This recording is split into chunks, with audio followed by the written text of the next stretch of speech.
Welcome everyone to the cover letter review session. Very quickly, what will happen today? I will introduce myself very shortly. Then I put together a very small list of principles of cover letters in Finland.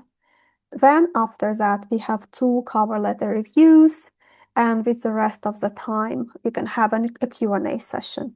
And I think Riina can also join in answering questions if Riina wants. Okay, so who am I? I am Lidiia Salo, even though my name and my looks sometimes as well might imply that I am a Finnish, but I'm not. I moved here 8 years ago from Moscow, where I had a wonderful career, and I struggled throughout. I mean, when I landed here, my expectations were that I will be settled in 3 months, I will get a job of my dreams, but the reality hit me very hard. At the same time, that led to having me a career that I really enjoy. I mainly work with professionals. I call them experts, people who have some years of experience, and I help them to get new jobs, to get jobs if they are laid out, and also to help them in their career-related questions. And at Get Hired in Finland, we have a mentorship program, a group mentorship program, and also individual consultations. That's very quickly about me, and there is a QR code. I think it should lead to my LinkedIn. I hope it does, if you would like to connect with me. I actually just did it myself very quickly. A few things to keep in mind when we are reviewing cover letters. And the first one is the most important one. There is no right or wrong way of creating a cover letter in Finland. There is no do it this way only and you will be happy, you will get interviews. It can be, anything you can dream of. Imagine you are applying for a Fazer company, and you can even take a picture of you with Fazer chocolate and explain why you would like to join Fazer as a company. You can have a short one, a long one. I mean, overall, it doesn't matter. And what I will be sharing with you today is based on what recruiters in Finland recommend, wish for, and advise. And the second point here is that cover letters are less important than CVs. While working with clients, I often hear this story as I'm applying for companies, I've applied for 100 jobs and never heard back. And I'm asking a person, okay, how's it going? What is your strategy? Are you customizing your CV for every role? And quite often the answer is, why should I customize or edit my CV? I'm actually customizing my cover letter. And if you are doing exactly that, I might suggest to rethink the whole strategy.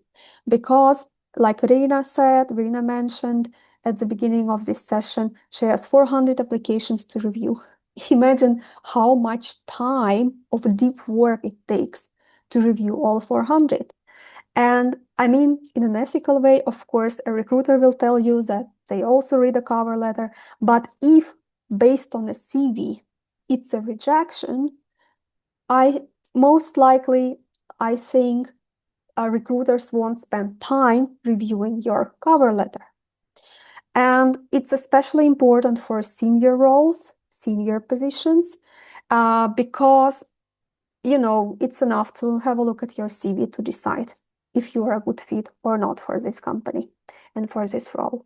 But when we are talking about more junior roles, then there are not so many factors that differentiate you from others. And I heard from some companies, some hiring managers, that in those cases, sometimes they read cover letters first. So they want to know about your motivation first, because they don't have so many requirements for the role. And the third point here, I will not spend too much time because it's always good to have a look at real cover letter examples. But the third point here is you do not need to make it long. Just 4 or 5 paragraphs is more than enough.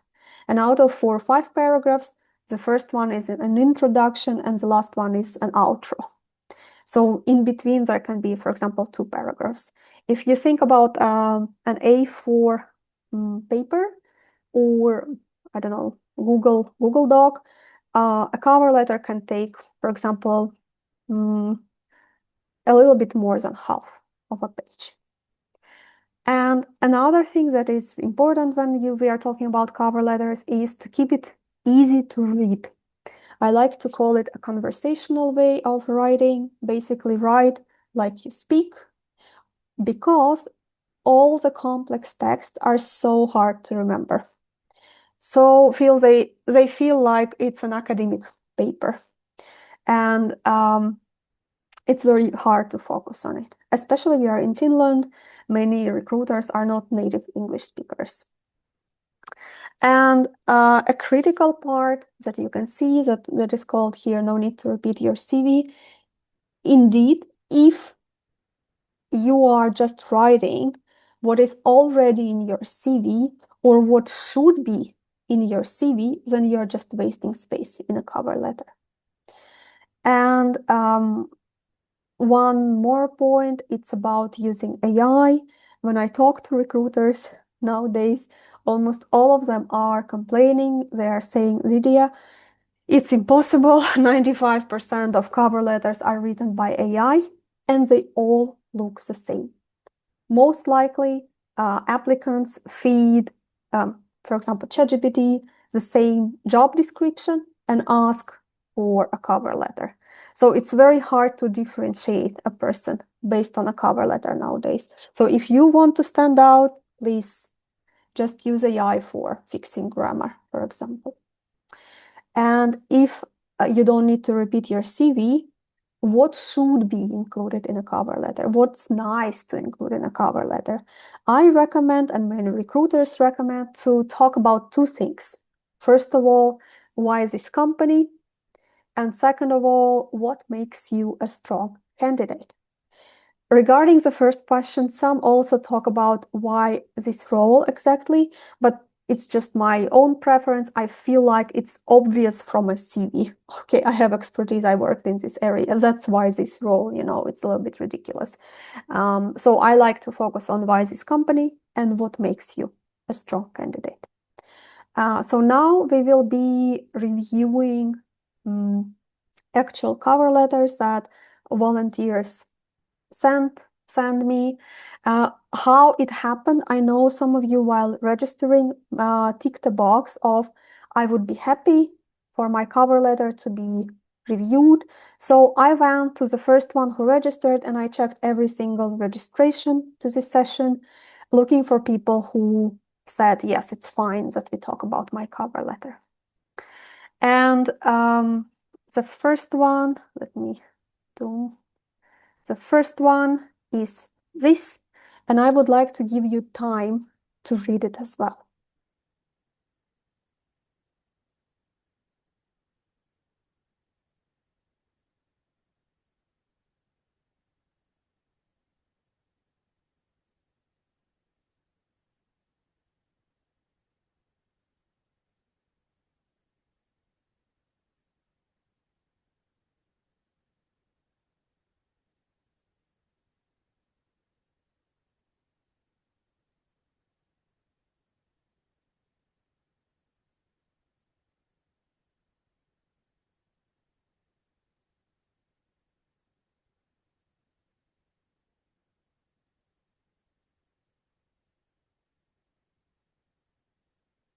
The first question I have is, the person who sent it to me, is it okay if we talk about your cover letter together? Or if you would like to stay anonymous, then no need to say anything.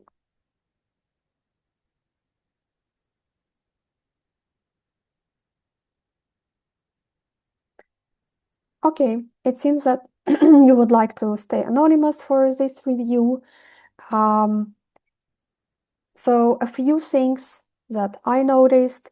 By the way, if you notice something, if you have an opinion, please write in a comment section, or you can even unmute yourself to talk about this cover letter if you wish. Someone says it seems AI generated. To me, it doesn't feel so heavy AI cover letter, but it's again a preference.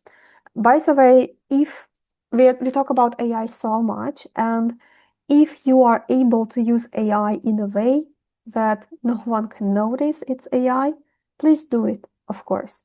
For example, I recently found out that Claude has a skill that's called AI Humanizer, and text that Claude is writing using this skill is like incredible. It's almost impossible to say that it's not a human who wrote it. Okay, a few things that I noticed. The company where they apply to and a role. It's a senior buyer role. And the company is called Reorbit. And I also noticed that you are writing that you are relocating to Espoo, Finland. I cannot see your CV, but already the first bell that I have in my mind is in your CV, make sure I see you have a Finnish phone number, that you also have a Finnish address.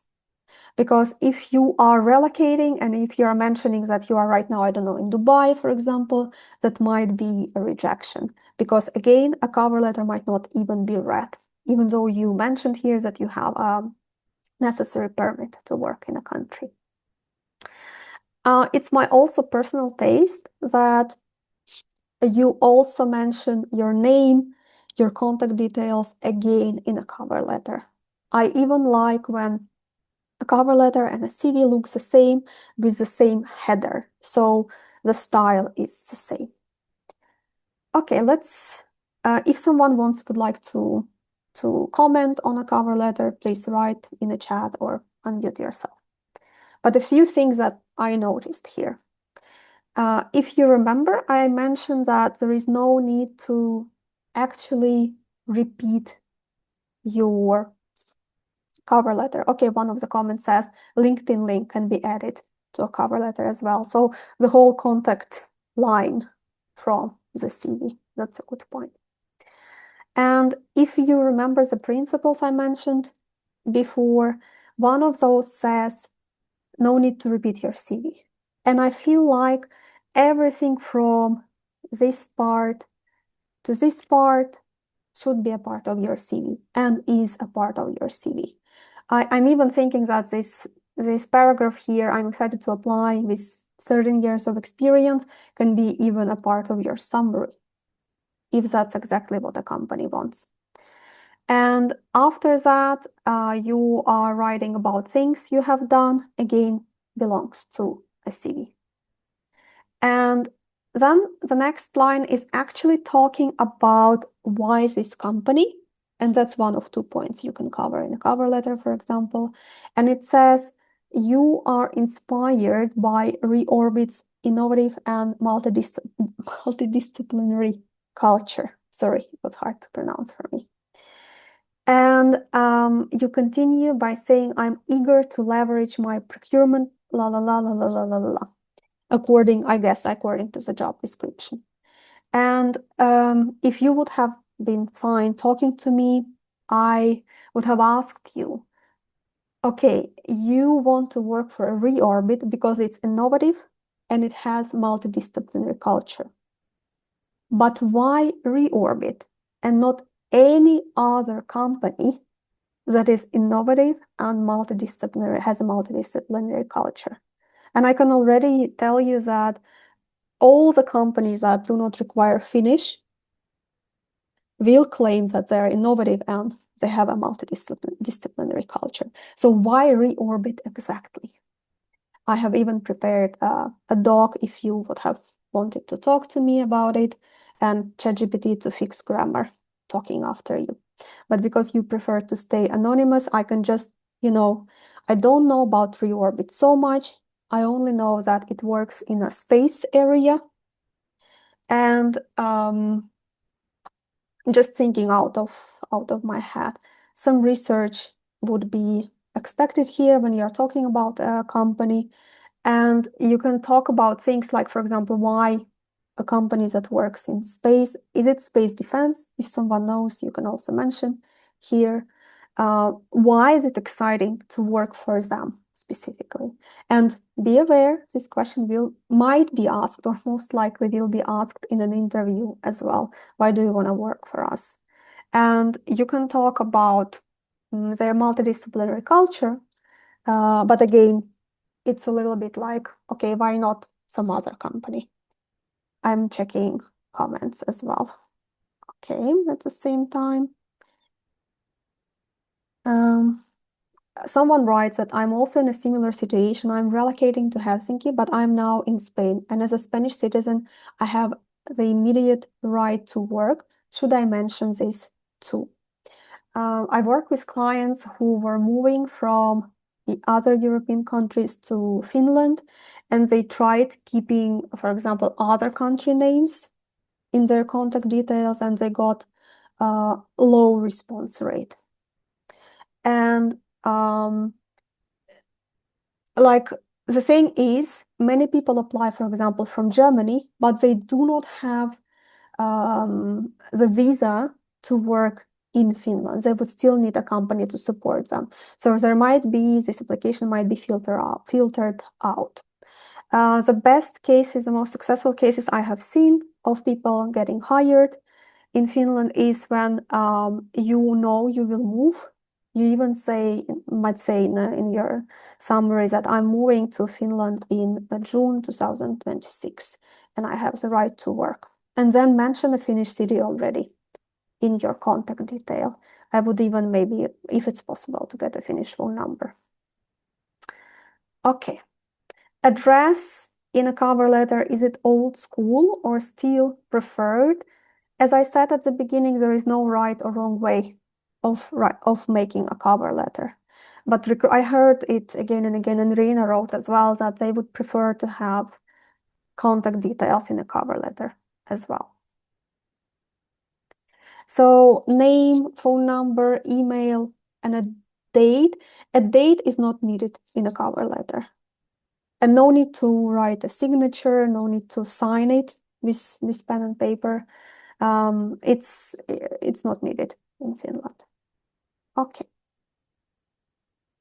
The cover letter has a lot of text. Is it fine, or can it be made shorter? The one that you can see on the screen, it doesn't have too much text. 1, 2, 3, 4 paragraphs only, and it's not even a full page. It's okay. This size is completely fine. Nothing to worry about. Okay. What is my take on adding smart art or bullets to keep the information visually appealing? I don't know how smart art would look like. Bullet points is fine to add. My personal preference is to add headlines. For example, why reorbit and why I'm a strong fit for this role. And regarding the structure of cover letter, it starts with a dear hiring manager or hiring team. Then you move on with saying, I'm excited to apply for this role at your company. Then I would say, why reorbit? And write an honest answer of why exactly you want to join a company. You might need to do research for that. If you are a senior professional with 13 years of experience, do not spend too much time on the research. I even once suggested to put a timer for 10 minutes and just maximum 10 minutes you can read about it as much as possible, check maybe LinkedIn, news, whatever stands out to you for real. And the final paragraph that's missing here is why you are a strong candidate for this role. And I'm saying it's missing, you might say, but well, I wrote that I have done this and that and that. Imagine there are, I don't know, 600 applications. And 20 people also have done that. They also have done everything you have mentioned. They have the certificate, they have the education, and so on and so on. So Why should they choose you? Again, it would be nice to have a real conversation and ask that the person. I love this kind of an interaction of trying to find out the real reason. And out of these 20 people, they will invite, I don't know, 8 to an interview, for example, or 10 to an interview. Why that should be you, without repeating your CV? How to approach this? After this session, I will also share a guide with you so you can download and check real cover letters of how it can potentially look like. But just thinking out loud, one way of doing that is by first of all, you can think about of your real superpowers, what makes you such a good senior buyer. Like, what is your real superpower? And always give an example from your work experience, because people can say, hey, I'm really good at talking to suppliers, I'm so good that suppliers are sending me gifts, every birthday. But then always explain how you are good at communication based on your work experience. Or some people, like maybe another approach. A job description has soft skills mentioned, and soft skills do not belong to a CV because they're unprovable. And you can, for example, look at this list and think about yourself of what exactly you possess or what exactly you have out of these skills, and write in a cover letter that in addition to your hard skills and experience mentioned in a CV, you also have these strengths. And then pick one that fits you and explain how it shows in a working environment. And then there is an outro. Thank you for considering my application and warm regards. And that's it. Like, I like not to overthink cover letters, because again, all your attention or most of your attention should be on a CV. Okay, I'm also quickly checking some of the comments.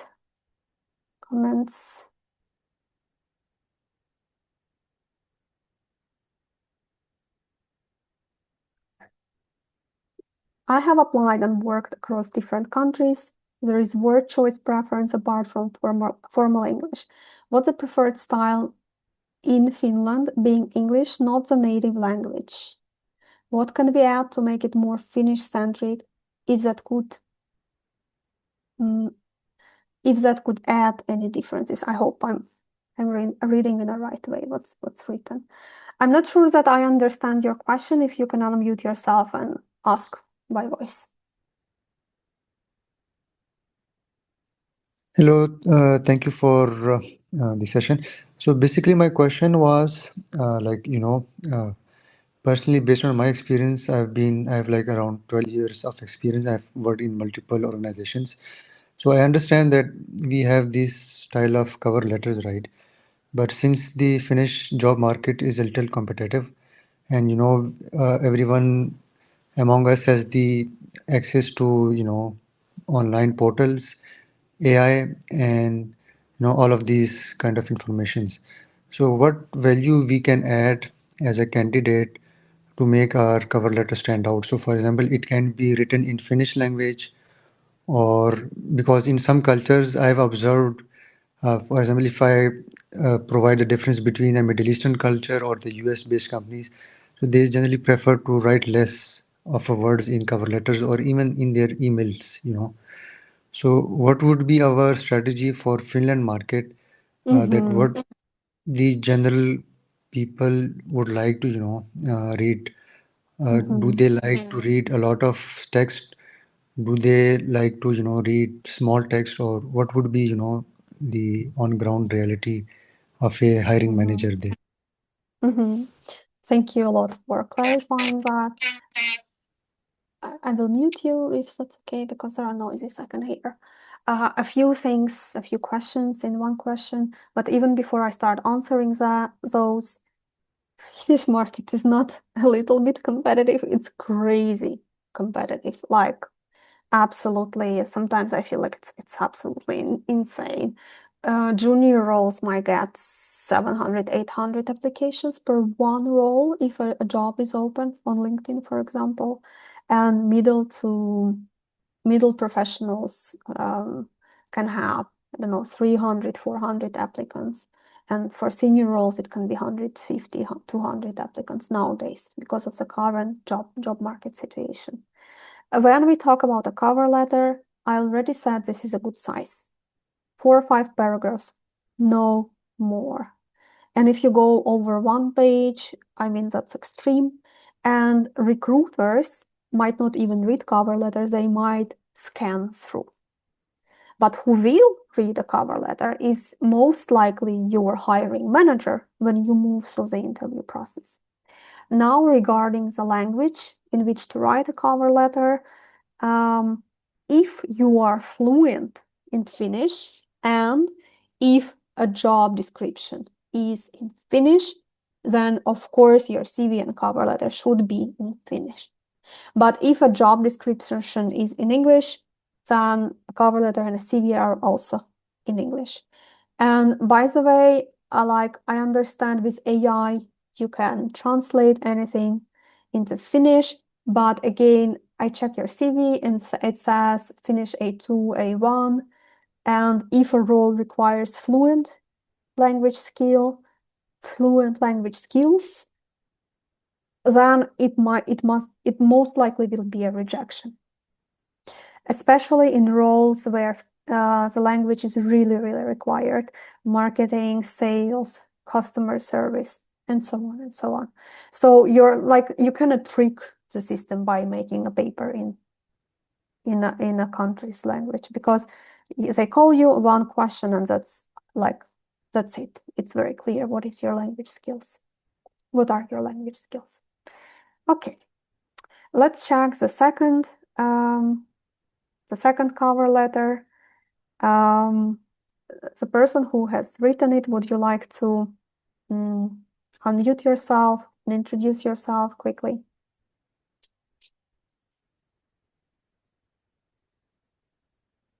Okay, you would like to keep your anonymity.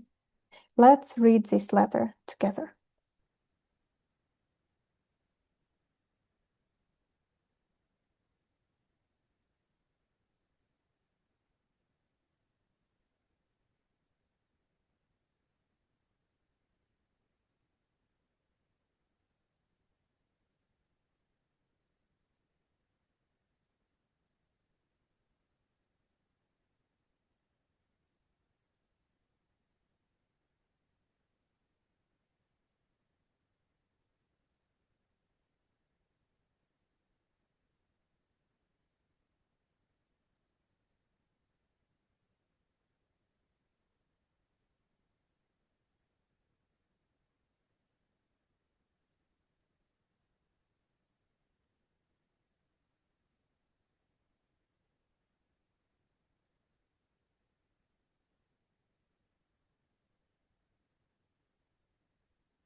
Okay, I hope you were able to read through the whole cover letter. There was a question. Please go on and ask.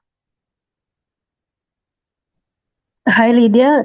Thank you for this session. So my question is what is the correct format of the cover letter? Because as we saw previous cover letter, it was mentioned the name of the company, name of the person, address, and everything. So do we need to add those things, or it's just directly we can write like this? To this cover letter, I would add a header with the name of a person and contact details of a person. And then the text can follow after that. But it's not a mistake to do it the way that the previous cover letter writer did. So again, there is no right or wrong way of doing that. So is it like the name of the applicant or name of the company where is applying?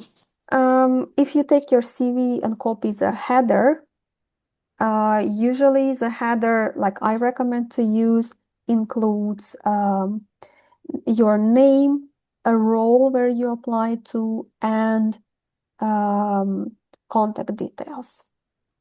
Because then you start by when I came across a talent acquisition partner role at this company. So of course it's this company you're writing about. Company name All is right. here all over. All right. So no need to mention the company's name and address again. Company's address, no need at all. Okay. It All just right. takes space. Yeah. All right. Yeah. Yeah. Thanks for asking a lot. Coming to this cover letter, actually, when I first read it, I had such a warm feeling, such a nice feeling about the person who wrote it. And it starts by saying, when I came across a talent acquisition partner role, I didn't just see a job opening, I saw a place where the work genuinely matters. And I'm like, oh wow, that's such a nice beginning of a cover letter. It caught my attention a lot. And by the way, this is a talent acquisition partner role of a person who has 11 years of experience working both in India and Finland. So this person has been reviewing thousands and thousands and thousands of applications, herself or himself. And then I keep reading, and the cover letter explains that the reason why this person applied for a company is that um, the idea of building the team behind entertainment makes the role feel meaningful.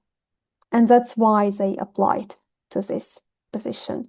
And also they continue by saying, what excites me about this company beyond the mission is the culture you describe. And these aren't just values I admire, they are the way I work. And they explain how exactly I like to challenge hiring managers constructively. Like, wow, I feel you bring your personality to this cover letter, and somehow, like, I develop trust towards you just by reading how you write. Language used here is not high, it's easy to read, it's really easy to remember. So I liked these parts at the beginning, and then what excites me about beyond the mission. Now, what's in the middle, just, you can completely ignore whatever I say after now, because you have 11 years of experience and you might be invited to an interview based on your CV alone. But how I would try to make it even better, I would keep it a little bit shorter. And there are things that should be a part of your CV, and there is no need to repeat them. For example, 11 years of that and industries you worked for. And then you are talking about hitting your targets and that you can measure the impact of your work also belongs to a CV. Instead, what I would like to see is a little bit more clear of why exactly you are a good fit for this role. And actually you're answering it. For example, one of the angles could have been, in addition to all the skills I have, hard skills I have and experience I have, I also managed complex international hiring, including these visa processes, because not many people who apply for this role had this kind of experience. So it gives you an advantage. So basically, it's all there. I would just a little bit like reformulate it, make it a little bit shorter, and maybe even bold some of the things, because otherwise it's just like, one big chunk of text. And then would be nice to emphasize things to read for a recruiter who checks this application. But yeah, nothing to, no red flags here, easy to understand language, gives me a feeling of trust and like I want to talk to you after that, and I want to get to know you and your experience. So good job with this cover letter. And Lydia, yes. can you go back? I just had Mhm. few comments there. Mhm. If it is okay to Yes, add. please go on. Um, I mean, overall, I would say also the length is totally fine. Of course, few things which you mentioned, like, the contact details or the header part is really valuable to include them. And I also commented that if hiring manager's name is mentioned in the job ad, please address it to the hiring manager because it makes it more personal. And always remember to mention it as the first name and not the full name or Mr. or Mrs. I mean, those prefixes are really not needed. It's just dear Anna or dear so and so, always first name. Here, especially, something that caught my attention is few things which, of course, I mean, I hope whoever has drafted this cover letter, they would have done it as per the job ad, because especially things like, of course, international hiring, but then, for example, the visa processing or the mobility part, if these angles are mentioned in the job ad, and Mm-hmm. if these experience or these kind of knowledge is required in the position, I think it's a good angle. Otherwise, it doesn't add any value even if we have this experience and if we are showing it here. So always remember to include the angles or these kind of um, eh, um, how would I say, the extra value addition that you're bringing based on what is asked in the job ad. Because if it doesn't align, even though somebody has this special experience, it would it doesn't make it doesn't bring any value to the company, even if somebody has this experience, if this is not needed at all. So you know what I'm trying to say, it's like I hope this is kind of really matched with the job ad, but otherwise, uh, in my thinking, if it is not matched, then this doesn't bring any value addition at all in terms of mentioning these special experiences. Mm. That's a very good point. I had a feeling by reading this that given relocation support model, I thought Mm. somehow that it's mentioned in a job description. Yeah, just Yeah. I also hope so that it's mentioned, because um otherwise, mm, because especially I can kind of relate here because I'm from India, and whoever has written this cover letter, I can see that they're mentioning their experience in India and Finland. So somehow we try to kind of some combine our experiences from India and Finland, but also keeping in mind that there is so many huge differences between how we operate in India and, for example, in Finland. So a few things that maybe I have done, for example, in my experience, I have done a lot of mass hiring, a lot of campus hiring, which is nowhere in any way translating here, because in Finland, there is no mass hiring or mass walk-in interviews at all, for example. So this is one big example that I always leave out from my experience because it doesn't translate. It is not needed here at all. So just kind of giving this example and as a background for everybody also, that if you have some this kind of special or this kind of different experience, which is very valuable, it is valuable, but it doesn't translate to the local market. So always try to keep it away, especially if it is not really asked in the job ad. I have a guess of what the company is, and they're relocating many Yeah. people to Finland. Mm. Yeah, so Another that's why. thing, yeah, Mm. another thing that I noticed that, this person has so many strengths, so Yeah. many great things. For example, I would really want to know more about rather than settling for good enough. If you could Mm. take that angle, that also can work out. For example, in addition to all of that, in my CV, I also have this superpower or this strengths. I'm Mm. not settling for good enough when I am, and so on and so on. For Yeah. example, and then giving an example. Mm. Another thing you mentioned, Rina, and it's a very interesting one, and I have a different opinion on that, which is completely fine. People are so different. Mm. I feel like my preferred way of starting it is a dear hiring team, even though there is no mistake in writing a dear Anna or Anni, Mm. Mm. because I feel like um, people who are reviewing a cover letter, they are not all Annis. It can be first the recruiter, then it can be a Yeah. hiring manager. We were hiring for our team at the end of last year, and the whole team was reviewing a cover letter, and it all said Dear Anni, and I'm not Yeah. Anni. So from that point of view, it's okay also to keep it as a Dear hiring team. But Yeah, that's you a will very not valid be, point. yeah, No, you will that's a not very be valid point. rejected. Of But you course, won't be yeah. rejected based on that. I mean, Mm. people who understand it's not critical. Especially Mm. those cover letters we have seen, there are for really senior professionals. I mean, 10 plus years of Yeah. experience.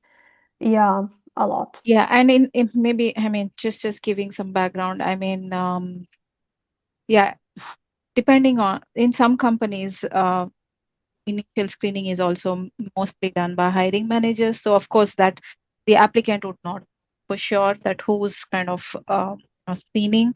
Um, for example, in my workplace, most of the time it's like together with hiring manager we do the screening. So hiring manager themselves also does the screening, initial screening also. So kind of in that sense it always also makes sense to kind of address it to the hiring manager, especially if there is a name. But this is also not kind of a very valid point that you mentioned. So totally understandable and kind of very valid.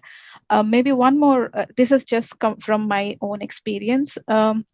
That comes that and this is for everyone, of course, correct me if you have a different opinion, Lydia, but my observation and experience says that when in job ad um, there is no mention of years of experience, I would also not mention my years of experience explicitly in anywhere in my document, because what it gives a notion that we don't know what is the level of experience that company is seeking, but they are kind of inviting all kinds of applications.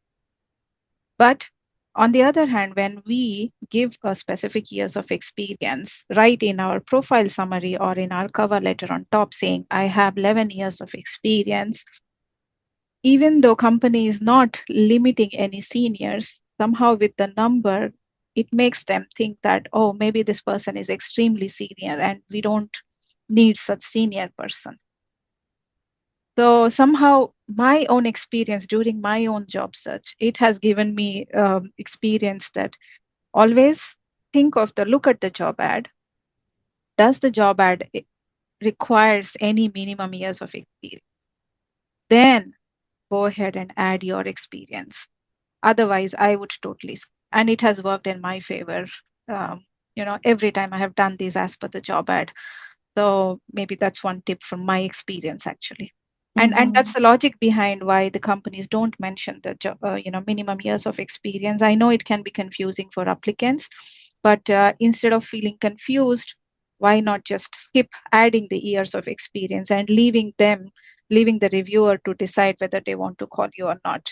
And it always works when you don't give this number on top, because that way you are limiting your own experience or your own possibilities, because companies want to invite all kind of application and see which one makes most sense, because they are flexible in at what level they want to hire, and that's why they don't mention the years of experience. Yeah, just to add to that, Mm. you are totally right. Most of job descriptions mention how many years you need to have minimum. And if they say 3 years minimum, then I wouldn't mention 11, 13 years. If Yes, they have exactly. 8+ years, then 10 years, then please mention that. Yeah, Totally. Yeah. yeah, Otherwise, you can be overqualified immediately. I immediately. had Yes, clients who applied for junior roles by saying that they have 10 years of experience in this area. I said it's a rejection, like very, very quickly. Yeah, there is a exactly. question or a comment. Please go on. Yeah,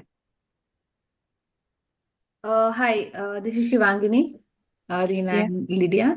So as Hi. you mentioned, like when they don't mention the years of experience, so how to put that in your CV or the cover letter? Like, okay, I have some uh, uh, 5 years of an experience, or like how to put that.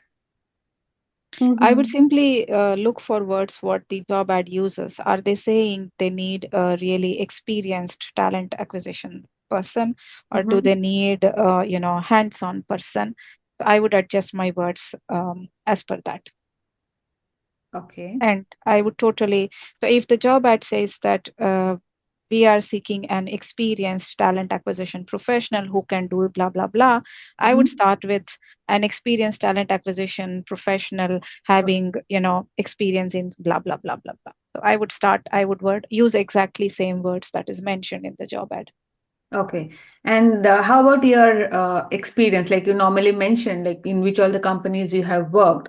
So when I Mhm. look into those, I can understand, okay, this person might have some X years of an experience. So how does that relate to like, so even if Yes. not mentioning the number there, they can Mm. understand from the experience, the companies where you have worked. So how does that matter? Yes, I think in my experience, it's like psychological that you don't, so by not mentioning the years of experience, you are at least letting the reviewer go through your whole CV and then decide whether it's overqualified or, um, whether they want to, move ahead with your interview with the next steps. And in most cases, even if they feel that some, because what happens is when you give a number, even without reading the further your responsibilities and tasks which we have done, it Mm-hmm. also already gives a feeling or assumption that this person could be overqualified. But without mentioning the years, what it happens is like psychologically, I am forced to move forward and see, okay, what has she done? Okay, what actual tasks has this person done? And Mm-hmm. that might not feel maybe like as overqualified. That might feel that exact good fit, like in a way, like really strong fit that okay, this person has done exactly same things that we need, so let's talk. So it's very psychological in my Okay. experience. Okay. And another point here, if a company requires 3, 4 years of experience and you have like 10, and if there is a hiring manager's phone number mentioned, I would definitely call and pitch yourself and ask what is their perspective. Should you apply with this kind of experience, even though they require this many years?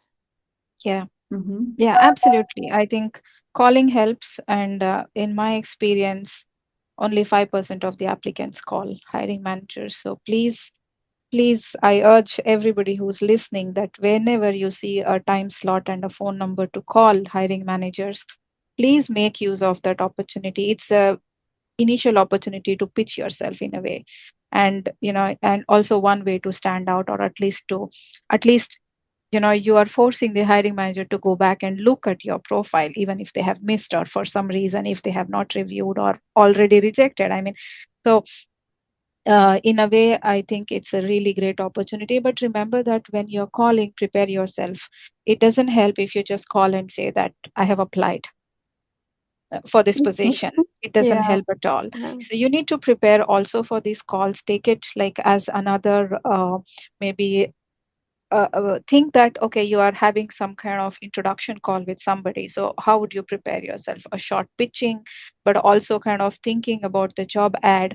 Are there some things which are unclear to you about the position, about the role, or about the tasks? So prepare your questions accordingly. What is missing in the job ad? Think what is missing, and think of really good questions that you can discuss with the hiring managers, because that way you are also passively pitching yourself constantly. And it can be kind of conversational where you introduce yourself, you mention whether you have already applied or not. If you have applied, you say that okay, this position really caught your attention for so and so, and you are currently looking for new challenges because of different whatever your reason is. Of course, make the reason compelling. Don't just say that I'm looking for jobs so I applied. Make it interesting. I would say, I know the bottom reality is that we all are looking for job because we need to pay our bills, but then you cannot say just like that. I mean, it doesn't sound really interesting, right? So you need to keep the conversation interesting. Mention that why you're looking for, or why this position caught your attention, and say if you've already applied or you're planning to apply, and hence you wanted to have this opportunity to have a conversation with the hiring manager, and you had some questions that you thought you could discuss with them. And then it's like in a way you have already pitched yourself, you have given your initial short background, you have given a situation that you're applying or you have applied, and then you have questions. So the moment you start asking questions, it can be a two-way conversation in a way that if you're asking, for example, let's take the example of the cover letter, which we saw just now for talent acquisition position, and there was this mobility kind of thing, or mobility, the relocation model which the company currently has. So does the job ad already says what what part of mobility does this person would be responsible to handle?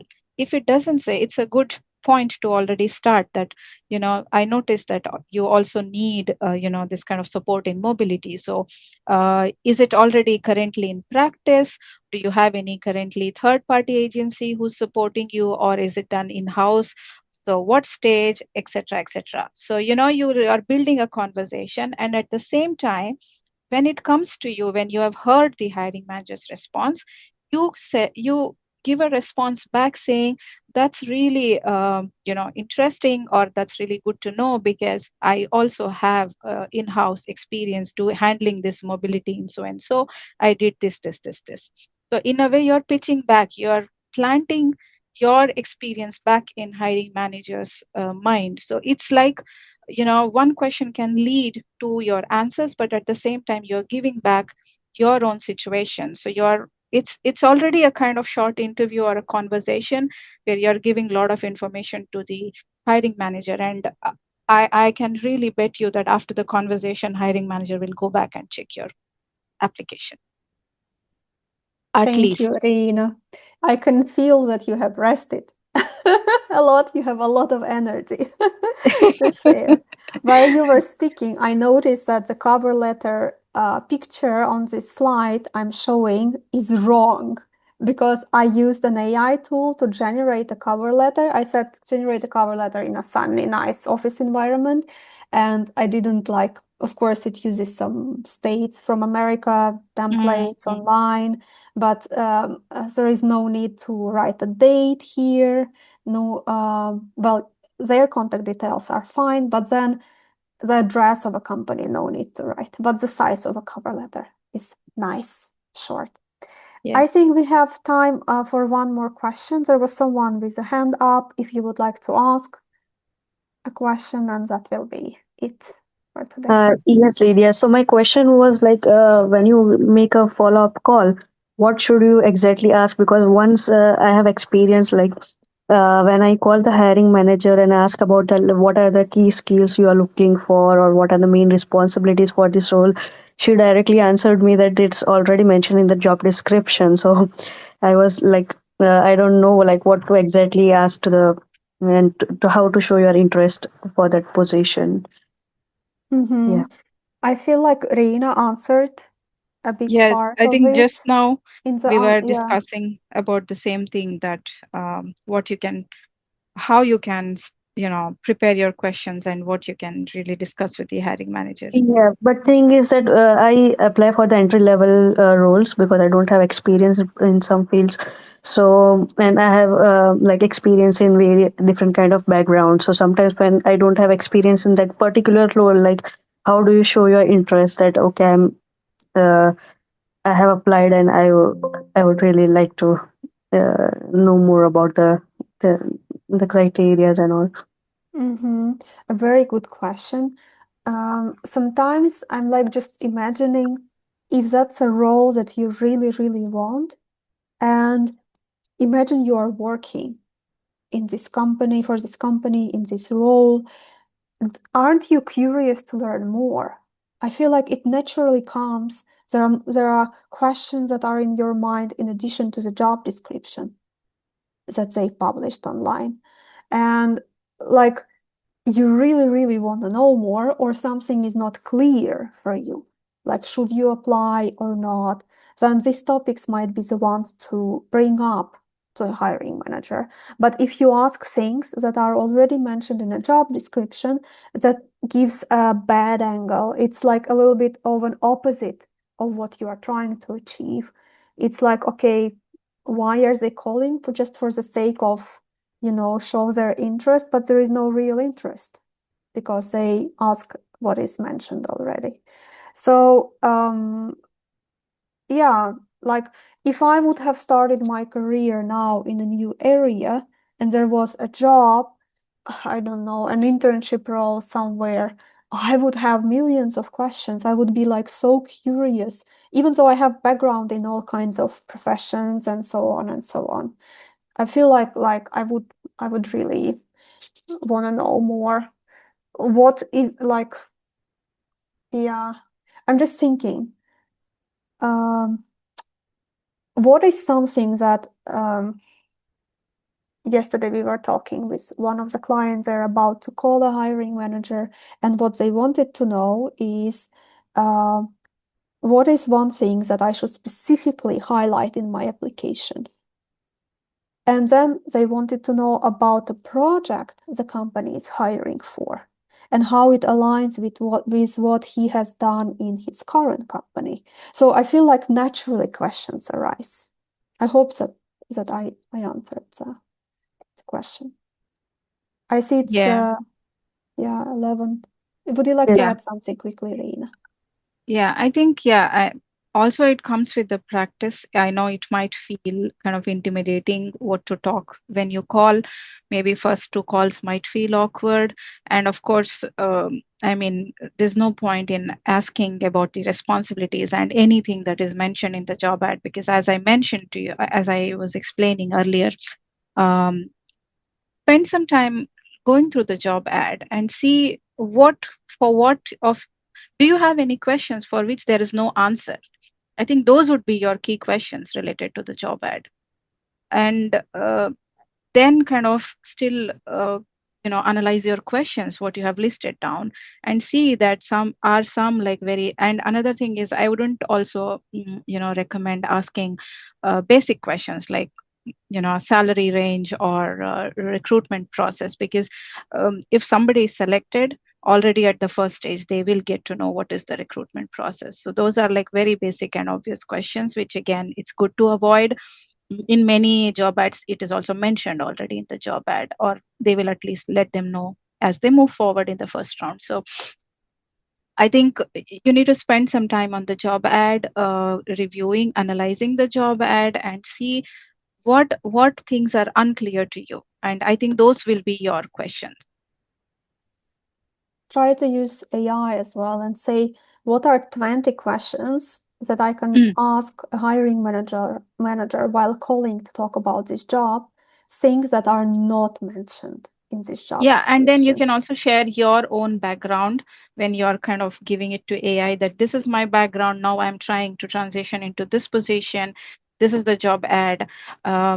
What questions can I discuss with the hiring manager? So yeah, I think at least AI will also suggest few questions. And maybe, of course, again, the idea is that you may not, or hiring manager would not like to take like all 30 minutes for one call. Generally, rarely it happens. I think on an average, 10 to 15 minutes is what you can think in your mind that you want to spend, and have top 5 important questions on your list, and just keep them ready.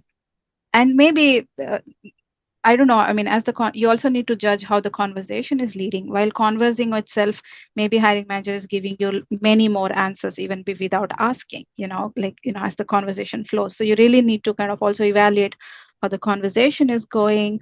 Does it now make sense to still ask that question specifically, or then do you move on to the next question? So kind of, yeah. And as I said, it comes with the practice. It gets easier once you start calling. Couple of calls might feel awkward, but still I would say just prepare before calling. Prepare your own introduction also, because you can't take 10 minutes to introduce yourself as well. So you need to be really short, quick, and crisp, and very clear to the point. So yeah, I mean, there is also a lot of preparation needed for this as well, I would say. Yeah. Thank you, Reina, for your answer as well. And thank you, everyone, for being here, for listening, for checking cover letters. If you still have questions regarding cover letters, I will share the recording with everyone, and you can write back asking whatever is left in your mind regarding cover letters. So thank you.